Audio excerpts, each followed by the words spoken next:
You won't believe what happened when Robyn presented Mary with a going-away present, or Cody's response to whether he'd do it all over again. The silences spoke volumes louder than words, and some moments, well, they just resonate different when you've lived a little. If you've ever watched truth hide behind politeness, this one's for you. Watch now and look at what they didn't tell her. It wasn't the gift itself, it was the moment you knew it was never actually for her. Robyn put it carefully in Mary's hands, wrapped with care, accompanied by a well-practiced smile. But what she did next said otherwise. She opened it herself, described it herself, and managed to make a goodbye all about her. If you ever got something that was almost a duty instead of a gift, you already know the bite Mary worked so desperately to conceal. Here's where the story starts. Not with theatrics, not with explosion, but with something tiny, something silent, and sometimes that's all it takes. Because in the Sister Wives universe, the loudest betrayals are not always in shouted arguments. They are in silences, in stares, in the fact that Cody couldn't say yes when asked if he'd do it all again. The family, the life, the children. He didn't even pause. No, not even a flinch for the 12 children who saw him build and then tear apart their home. And then there's Robyn's budget claims, murmured through porcelain dolls and designer decor while the other wives pinched pennies for milk. She calls it discipline. Others call it privilege. Cody, on the other hand, greets a difficult question with a hard stare. No words, just a glare intended to shut it down. And it may have worked if Suki hadn't returned it with quiet determination. If you're over 50, you've likely seen this dance before. The polished performance, the rewriting of shared history, the quiet grief of being edited out of your own story. That's what this episode shows us. Not a fight, but a fracture. A slow unraveling of what was once called unity. And maybe, just maybe, the most honest parts are found not in the things they say, but in the things they choose to leave out. So grab a cup of something warm, settle in, and lean close. You're not just watching a family break apart. You're watching the truth rise quietly to the surface. Let's begin. You see, Robyn never stops saying she's content in her house, that her relationship with Cody is just right. Robyn gave the perfect love, she once declared. But if you look behind the words and into the real decisions, her actions, well, they tell a whole different tale. It's amusing how individuals believe that after a relationship finishes, whether it's a divorce or breakup, that's the end of encountering. No more running into one another. But that's not always the case, particularly when children are involved. During one of her sit-down interviews, Robyn emphasized that raising kids with someone means you remain in each other's lives. It's not a bad concept in theory. Co-parenting is messy, but remaining in touch for the kids' sake can be noble. But for some families, it doesn't play out that neatly. And as for Robyn, well, it is not easy to avoid sensing that her words and reality don't always sync. Folks still recall what went down with her ex. There was a time when she mentioned that if Cody signed the papers of adoption and legally relinquished his rights, it would look like he was doing what is best for the children. The phrasing there, that lingered in people's minds. Not doing what's best, just making it look like he was. And that choice, the one to take a father out of his kids' lives so they could be adopted by someone else, it doesn't always pay off the way she likely imagined. Particularly when Robyn then informed her, without any warning, that Dad and I have decided our kids aren't doing the gift exchange anymore. Just like that. As if some kids in the family had been wiped out simply on the basis of where their mothers were. There's a pattern here, one that audiences have caught on to over the years. Robyn frequently says the right thing, the kind, smooth thing, the sort of thing that looks good in a family therapy workbook. But then, she does the complete opposite. There's even a look she gives when she does it, eyes shut for the briefest second, or looking up as if expecting you to catch on to the contradiction. In the meantime, Mary's sitting at home alone. And that years ago promise Cody made, if any wife ever wanted to leave, he'd still support them, give them a house even, just so they could stay in the kids' lives, that promise seems to have gone up in smoke. Unless, of course, Robyn's involved. Which brings us back to the nagging question nobody ever seems to verbalize. How did Robyn deal with her ex? For somebody who always demands the whole truth, it's peculiar how little she said about that part of her history. Then we arrive at perhaps the most cringeworthy moment of the series so far. At the close of part 2, Suki, who's been brilliant during these interviews, puts a blunt question to Cody. She asks for clarity. Were these loving relationships, or were they physical ones? It wasn't a trap. It wasn't aggressive. It was direct, honest. Something any adult could answer with a simple, "I'd rather not say." But Cody didn't do that. He glared instead. Not the sort of glare where you're thinking. This was one of cold calculation. He gazed down, toyed with an imaginary smudge on his jacket, practically as if he was acting, then looked up and just fastened on her in silence. It wasn't about not answering the question. It was about control. That glare was intended to scare her off. But Suki, she did not blink. She mirrored that stare, calm and cool, with the unflappable self-assurance of someone who's endured tougher stuff than Cody Brown's ego. And in that moment, she spoke more with silence than any monologue. She exhibited a sort of strength that does not have to scream. There is a distinction between being caught off guard and someone exercising control. When Cody glared at Suki in that interview, it wasn't a flash of nervousness. It wasn't awkwardness or shyness around the camera. It was something else, something more calculated. He didn't respond to her question. Rather, he leaned into silence. Thick silence, the kind that isn't just awkward. It's intended to shut down, to take over. Now, if it had been someone else, perhaps someone who isn't accustomed to the public eye, you'd write it off as stage fright. But this wasn't that. This was deliberate. This was intentional. The expression in his eyes, the voice, the stance, it was saying, I want this to cease immediately, and I want you to get it. Suki, to her credit, did not flinch. She didn't push harder, but she didn't yield either. She stood firm, serene, and unruffled. And perhaps that was the smart thing to do. Because if you've been watching Cody long enough, you know he doesn't take kindly to questions, particularly not from women, particularly not in public. It brought up an even larger question. If this is how he behaves on camera, what does he do when the cameras are not around? The thing is, his whole demeanor changes depending on the person he's speaking with. Around men, he's relaxed, jovial, a little self-satisfied perhaps, but not unlikable. But around women, especially those who aren't afraid to stand up to him, he toughens up. He clams up, becomes stern. He attempts to guide the conversation not with speech, but with body language, with glares, with silence. He even confessed to it, sort of. I want to shut you down now, he told Suki. Not behind closed doors, not in secret, on TV, in public. That is not frustration.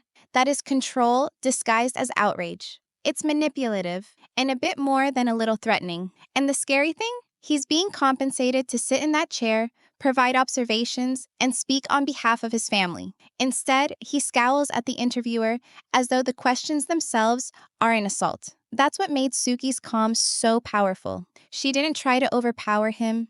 She didn't scold or argue. She just let it hang. She sat in that silence without fear. And by doing so, she took the air right out of his glare. Sometimes, strength looks like stillness. Times like these highlight what accountability actually is. It's simple to be a good sport when things are going your way. But when pushed, how do you react? With humility or with fire? And talking of fire, Cody delivered another bombshell at the close of the episode. When asked if he would do it all again, this life, the marriages, the shared aspirations, he hesitated for all of 2 seconds. No, that's it. No, he didn't stop, didn't think, didn't even speak of the dozen kids he fathered. He simply waved it all off like it was nothing at all. A waste of time, he said. The plural life, the family he created, the women who stood by him when he had no more than drive and a suit borrowed from his brother. No acknowledgement, no humility. Just regret, biting, and direct. But here's the odd thing. The same family he now views as a burden is the same one that provided him with a platform, a show, a following, a financial safety net. It's difficult not to question, if not for that shared past, would Robyn, with her expertly timed stares and measured out affection, ever have paid attention to him in the first place? He says he's happy now. I'm happy in my home, he tells the camera. My experience with Robyn. But what about all those who came first? You know, for a guy who claims he finally found happiness, Cody acts real hasty to forget how he got it. His relationship with Robyn wasn't conjured up out of thin air. It had developed on the very ground he now regards as a burden. Without the women who had waited patiently by his side and the children they had raised in common, there would not have been a Robyn chapter. Yet, according to Cody's own thinking, life did not actually get underway until she came. It's as if he doesn't view fatherhood as a relationship anymore, but just a title that is important when it feels good. When his kids stop agreeing with him, when they begin questioning or expressing concerns, he closes up. Suddenly, they're no longer included in the picture. He's quoted it himself. It's been 6 months of, "Oh, Dad, this isn't fair," or, "Oh, Dad, why are you doing this?" And instead of hearing their pain, he treats it like static. All they need is for him to shift, to meet them halfway. But when the adoration wears off, so does he. And that's not raising a child. That's ego. Any good parent, if asked whether or not they'd do it all over again, even during the struggle, would answer yes. Why? Because their children were the products of it, and that makes it all worth it. That's what love is. That's being a parent. You love your kids more than your pride, more than your comfort. But for Cody, it never appears to have been about that. Gwendolyn put it best. "I just wish he would have sat us all down and said, 'I found the love of my life. It's Robyn. We want to build a life together.'" Such candor. It could have saved years of hurt and misunderstandings. But Cody didn't say that, because to say he made a decision would be to say he left others behind. And that, he just won't do. Then there's Robyn. While the family was already coming apart, she made a move that had people shaking their heads. During the peak of the pandemic, when hospitals were urging individuals not to overload ERs, when frontline staff were rationing PPE, Robyn checked herself in. Now she wasn't the only person who felt scared. Plenty of people were terrified back then, but based on everything demonstrated, there just didn't appear to be a critical medical problem. No fever, no bad symptoms, only worry, which, again, exists. But rather than following the information they received, she headed to the hospital anyway, stealing time and resources from those actually in need. What's worse, her kids thought she was going to die. Aurora's fear was so palpable, so honest, you could read it in her eyes. And Robyn had already been released. She was okay, but the damage was done. The psychological impact on her children, that was real. And then we spotted Cody. Thermometer clutched like it was concrete evidence of some impending crisis. 99.8 degrees, not even a whole degree above normal. For all of us, that's hardly worth a Tylenol. Never mind a trip to the hospital. But there he was, with it being life or death. You know, it's just not about the thermometer. It's about the pattern, the theatrics, the hysterics, all while other members of the family, such as Christine and Isabel, her daughter, were dealing with legitimate medical issues. Without assistance, without theatrics, and sometimes even without Cody's presence. And that contrast? That speaks volumes. It's difficult to exaggerate how disconnected Robyn and Cody's hospital drama actually were. While families all over the nation held their breaths, literally and figuratively, battling ventilators, waiting in emergency rooms, or grieving loved ones they couldn't even see, Robyn was insisting on a diagnosis that simply did not exist. People were frightened, people were mourning, and medical assistance simply wasn't an option for many. So when Robyn kept pushing her doctor for something more serious, it didn't come across as cautious. It came across as self-centered.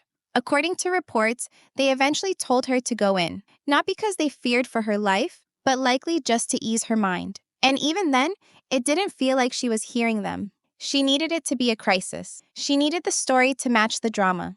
And that disconnect? That's what pained so many viewers. Because as she acted out her fear in a secure, brightly lit hospital room, so many others were in very real danger without the benefit of those conveniences. Then there's Cody, labeling his relationship with Robyn divine. Now, perhaps some would find that romantic. But let's face it, if any of his wives did the same thing with someone else, or acted the way he did with Robyn in the beginning, they would have been considered unfaithful, perhaps even exorcised from the family. But for Cody, he refers to it as destiny. He candidly described how divine their relationship felt, something special, something superior.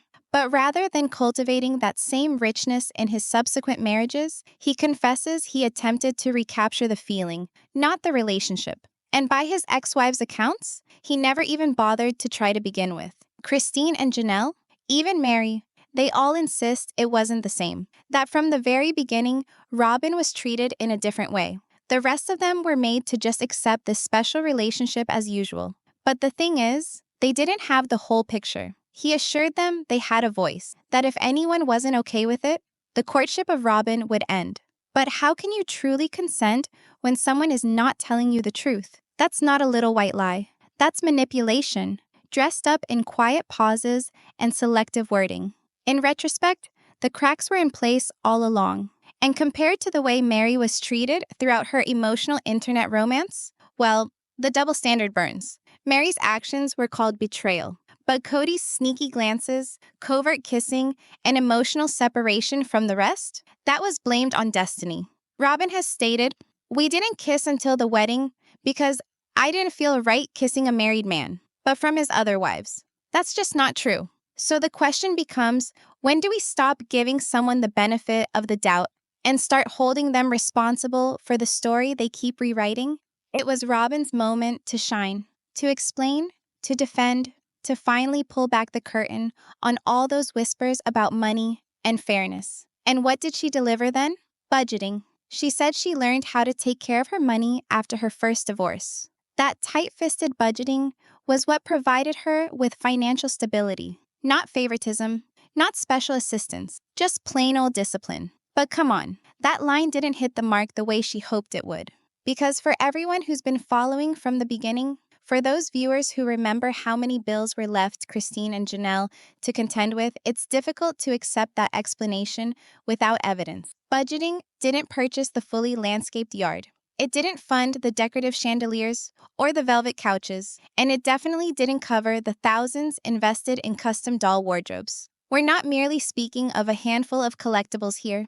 Receipts from only one internet site demonstrate almost $65,000 invested on dolls and their outfits. And that's just the purchases reviewed. That means that it could be doubled, tripled even, when you count up all the items purchased quietly, without notice. So when Robyn asserts her spending ways made the difference, not Cody, not the show money, not the family bank, it irritates people, especially the other wives, who were frequently asked to pinch pennies while she quietly completed her backyard and amassed a porcelain collection rivaling museum displays. And still, she maintains, "My income covers them." But what does that actually mean when someone else is paying the mortgage? When TLC money is flowing into joint accounts, when court filings and custody battles uncover how much of the family jar was being sucked out of one corner. It's not about budgeting. It's about fairness, because if Robyn actually thinks she built her life by herself, perhaps she's forgotten who was supporting the other corners of that house. Or even a scribbled note, something authentic. Something that would have read, "You were important to us." But what Robyn gave him was a scrapbook full of empty pages, pastel puff, and a hasty explanation. It wasn't so much the gift, it was what it symbolized. A farewell wrapped in superficiality. An action that read more about presentation than relationship. Mary, for all her flaws, gave decades to this family. She stood through seasons of loss, betrayal, and sacrifice. She showed up, even when she didn't have to. Even when no one showed up for her. And now, at the end of it all, what does she get? A half-hearted farewell. A gift that speaks volumes in its hollowness. The kind that says, "We're done. You're on your own." It's interesting, isn't it? The way that people express their true feelings, not in their words, but in these little accidental moments. Moments when there is no script, just impulse. Robyn insists on being close, but her actions continue to tell another story. And Mary, she gets it.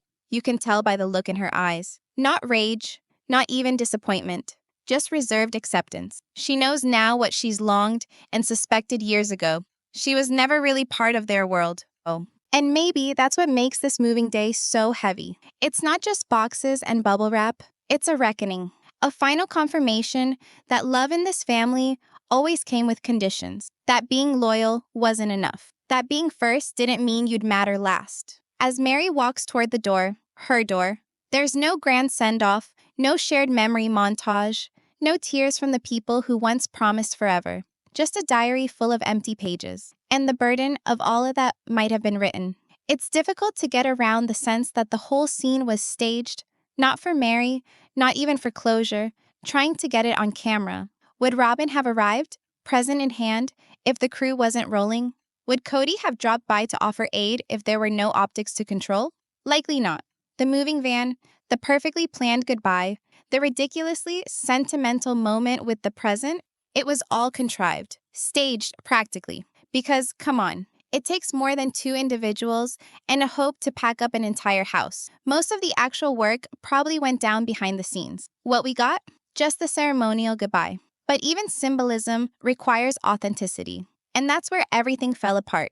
The infamous gift Robyn gave, a junk journal. The kind you clutch in a hurry because it seems considerate, even if it signifies nothing. It was more in line with her own taste than Mary's. Soft flowers, pastel decals, empty pages waiting to be consumed. But Mary does not require empty pages. She has spent decades filling them herself. Tears, grit, silence. Robyn's present was not only thoughtless, it was tone deaf. The type of present you take for someone when you no longer actually know them. Perhaps never did. And that's the part that hurts. Not the diary, not even the farewell, but that reminder that, even after all these years, Robyn still doesn't see Mary. Not clearly, not really. I want you happy in your next chapter, Robyn told her. But it didn't come across as kindness. It came across as distance, as dismissal. A carefully wrapped sentence from a woman eager to get past it and wash her hands of the past. That journal? It wasn't to honor Mary. It was to maintain Robyn's image. And Mary, to her credit, took it graciously. She always has. But behind the smile was a flicker, a quiet awareness that she'd just been given another reminder of how expendable her presence was. As the door shut behind her, it wasn't simply the closing of a season. It was the closing of a myth. The myth that these ties, created in the name of faith and family, were indomitable. That love was sufficient to keep it all together. It wasn't. And Mary, bearing much more than boxes, walked into her next chapter. Alone, but finally free. If that resonated, friend, tap like. And if you're looking for more of these behind-the-scenes quiet truths beyond the limelight, don't miss out on subscribing to Sister Wives Daily Scoop. There's always more to the story. #Sister Wives, #Reality TV, #Cody Brown, #Mary Brown, #Robyn Brown, Sister Wives, drama, family dynamics,